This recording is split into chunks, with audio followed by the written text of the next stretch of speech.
Bonjour, je m'appelle Lasconi. NYSYMB est l'acronyme de Ngumbulu Yasangi Yaminabantu, prénom totémique Congo qui signifie le lion de la brousse qui dévora les braconniers. Je suis chercheur pluridisciplinaire, enseignant et globe-trotteur natif de la rive droite du fleuve Congo. Je voudrais, à travers l'art, vous faire découvrir la créativité africaine aussi bien sur le continent que dans sa diaspora.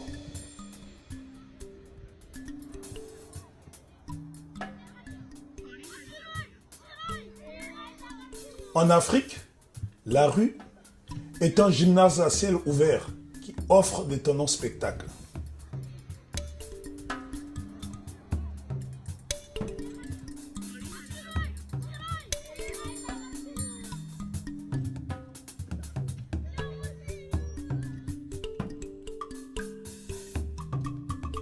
Des gosses qui pallient l'absence des piscines municipales en faisant des plongeons spectaculaires dans une rivière.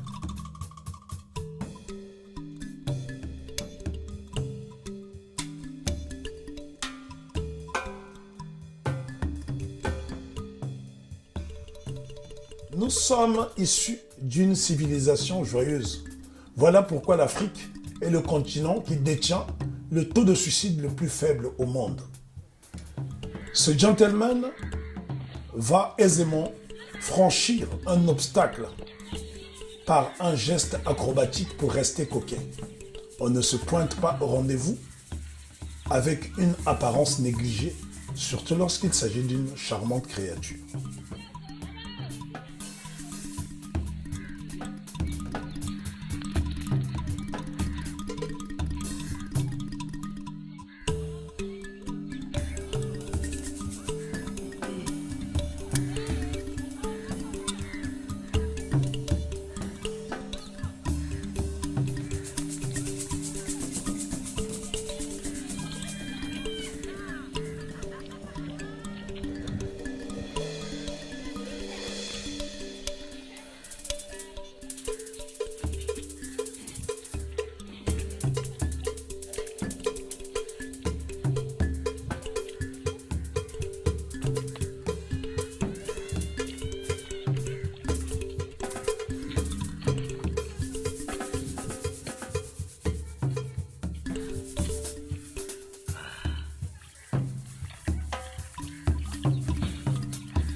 C'est un secret de Polichinelle que ce sont les Anglais qui ont inventé le football, le sport le plus populaire de la planète.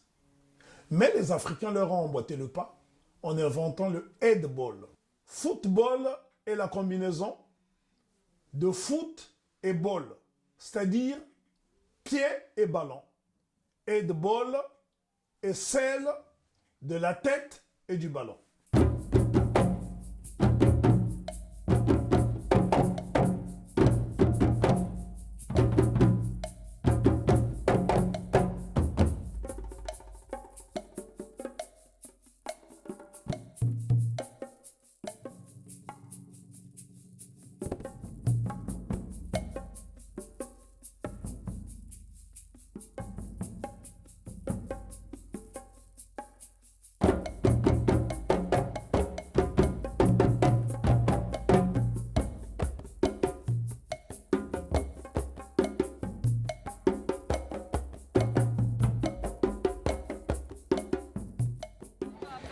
Salut, c'est Iya Traoré de la Guinée-Conakry. C'est en Afrique de l'Ouest. Donc je suis en France depuis quelques années maintenant. Je suis venu ici pour faire mes études. Et puis j'ai eu la chance d'intégrer le club de football Paris Saint-Germain avec les juniors. Et malheureusement, je n'ai pas pu avoir des contrats pro grâce à plein de petites difficultés que j'ai pu rencontrer ici. Donc, mais aujourd'hui, je suis très content parce que je vis de ce que j'aime, ma passion, qui est le football. Même si ce n'est pas sur le terrain, mais j'ai réussi avec beaucoup de chance à le faire ailleurs, en dehors du terrain. Donc pour moi, c'est déjà aussi un rêve. Et aujourd'hui, je me produis à Montmartre tous les jours. Bon, quand il fait beau ou quand j'ai pas d'événements, parce que souvent il y a des gens aussi qui m'invitent pour faire des émissions de télé ou des événements, tout ça. Donc voilà, je suis content d'être là. Et puis ça fait maintenant 4 ans que je suis à Montmartre, 4-5 ans. Bon, avant, je faisais un peu partout dans Paris, Champs-Élysées, la Tour Eiffel, le Châtelet. Mais aujourd'hui, maintenant, c'est Montmartre. Parce que pourquoi Montmartre? Montmartre, c'est voilà, avec la vue, et les petites ruelles. Ici, tout est... En fait, quand tu viens ici, tu as l'impression que ça existe. C'est toujours pareil depuis des années 30 ou 40, quoi. Tu vois, rien n'a changé. Donc, c'est magique. Et puis, il y a aussi beaucoup de grands artistes qui sont à côté, ou aussi qui sont passés par là. Donc j'ai envie de faire partie de ces grands artistes. Alors pour ça, j'essaie de montrer au public ce que je suis capable de faire avec mon ballon. Et bon, aujourd'hui, je suis très content que le public les apprécie parce qu'il y a beaucoup d'artistes qui travaillent très très dur, mais leur travail n'est jamais apprécié par le public. Moi aujourd'hui, je vois que mon travail, les gens, ça leur plaît. Pour moi, c'est déjà une grande chance. Voilà. Et je vis de mon art aussi, c'est bien parce que j'arrive à faire des petites pièces, les gens ils me donnent des pièces, ils aiment ce que je fais, ils m'encouragent. Et ça m'évite d'aller faire des vols ou aller faire ou dealer ou faire je sais pas, des trucs de drogue ou quoi, ou suivre d'autres personnes, ou rester devant ma télé, jouer à la PlayStation seulement. Donc ça me fait du sport. Donc je suis toujours en forme et puis j'arrive à partager ma passion, j'arrive à me faire d'argent de poche honnêtement, sans tricher. Et puis voilà, je suis très très content et puis je pense que j'ai eu beaucoup de chance, mais aussi j'ai travaillé. Donc je pense que tout le monde a un talent, tout le monde peut faire quelque chose dans sa vie. Il ne faut juste pas baisser les bras parce que moi aujourd'hui tout le monde me voit que j'arrive à faire les choses. Bon, c'est pas arrivé comme ça, j'ai pas lâché l'affaire, je me suis battu, j'ai travaillé et puis parfois c'était dur pour moi d'arriver à réaliser des figures, mais j'ai continué quand même à les faire, j'ai pas lâché l'affaire. Et parce qu'on dit toujours quand on veut on peut. Et rien n'est impossible, je suis pas né avec hein, et j'ai cherché. Et puis voilà, parce que je voulais m'en sortir dans la vie. Et puis mon rêve c'est pas rester toute ma vie dans la rue non plus. C'est un jour devenir quelqu'un, construire une famille. Et voilà. Quel âge as-tu? Moi, je suis vieux maintenant. J'ai quel âge alors? Tu vois, j'ai la barbe. Non, mais j'ai 27 ans. J'ai fait 7 ans, donc voilà. Et j'ai 27 ans et 27 ans, ça fait beaucoup dans le football. C'est plus difficile maintenant. Pourquoi l'équipe nationale de Guinée ne t'a pas sélectionné? Ce que je fais aujourd'hui, ce n'est pas pareil que le football. Bon, c'est vrai que c'est la base du football quand même.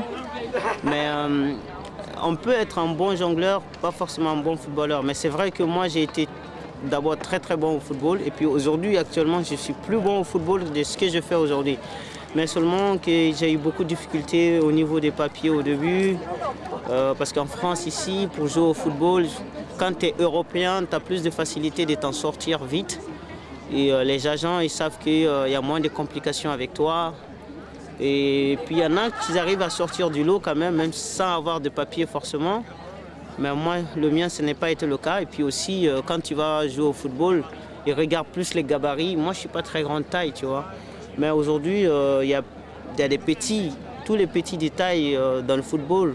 C'est qu'ils sont vraiment ils font partie des meilleurs. Mais ce n'est pas tous ces petits-là qui réussissent, quoi. Donc, mais ceux qui réussissent, ils sortent toujours du lot. Malheureusement, comme moi, avec les papiers, la taille, il y avait beaucoup plus de facteurs. Et puis aussi, il ne faut pas oublier que mes parents m'ont envoyé en France pour les études, pas pour le football, parce que ma famille n'aimait pas le football. Il n'y a que moi qui étais à fond dans le football dans la famille. Ils ne comprenaient pas ce qui était bien, les conséquences et les pour dans le football. Donc voilà, aujourd'hui, maintenant, mes parents, ils savent, ils sont fiers de moi, de ce que j'ai fait, parce qu'ils préfèrent me voir me produire dans la rue et faire ce que j'aime, passer mon temps à faire du sport, à gagner ma vie tranquillement, que aller, voilà, que la police les appelle ou dire que votre enfant est en train de faire dealer la drogue ou il est en prison ou il est ça. Donc c'est des choses qui sont très désagréables pour une famille de savoir que son fils n'est pas sur le droit chemin. Mais je pense que tout le monde peut être sur le droit chemin parce que la vie est tellement belle et en plus on ne reste pas ici éternellement et puis le peu de temps qu'on fasse, et le mieux c'est de partager, d'être honnête et de faire ce qu'on aime et voilà. Changes-tu souvent de ballon? Non, je change tout le temps. Pour moi, un ballon c'est très, très important. Donc en fait, un ballon reste un ballon.